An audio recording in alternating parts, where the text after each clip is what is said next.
Hello everyone, আমি টাসেলটা কিভাবে বানালাম সেটাই তোমাদের সাথে শেয়ার করব। প্রথমে আমি সুতোগুলোকে তিনটে ভাগ করে নিয়েছি। এবার এই সুতোগুলোকে আমি বিনুনি করব। এই যে দেখো, আমি একটা বানিয়েছি ঠিক এই রকম। আমি একটা ছোট্ট সুতো দিয়ে এই তিনটেকে আগে একসাথে বেঁধে নেব। ভালো করে কিন্তু ঘিরটা এতে দিতে হবে। তারপর এটাকে আমি একটা পিচবোর্ডের সাথে আটকে দেবো যাতে এটা শক্তভাবে আটকে থাকে। তারপর বিনুনিটা আমি করে নেব। দেখো আমার বিনুনি করা হয়ে গেছে, দুটো বিনুনি আমার একদম রেডি। তারপর দেখো আমি দুটো বিনুনিকে কেমন পাশাপাশি রেখে সেলাই করে নিয়েছি।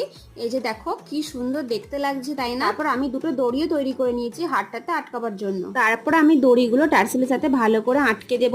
এই যে দেখো দড়িগুলো কিন্তু আমার টার্সেলের সাথে আটকানো হয়ে গেছে। এই যে দেখো আমার টার্সেলটার ফাইনাল লুক।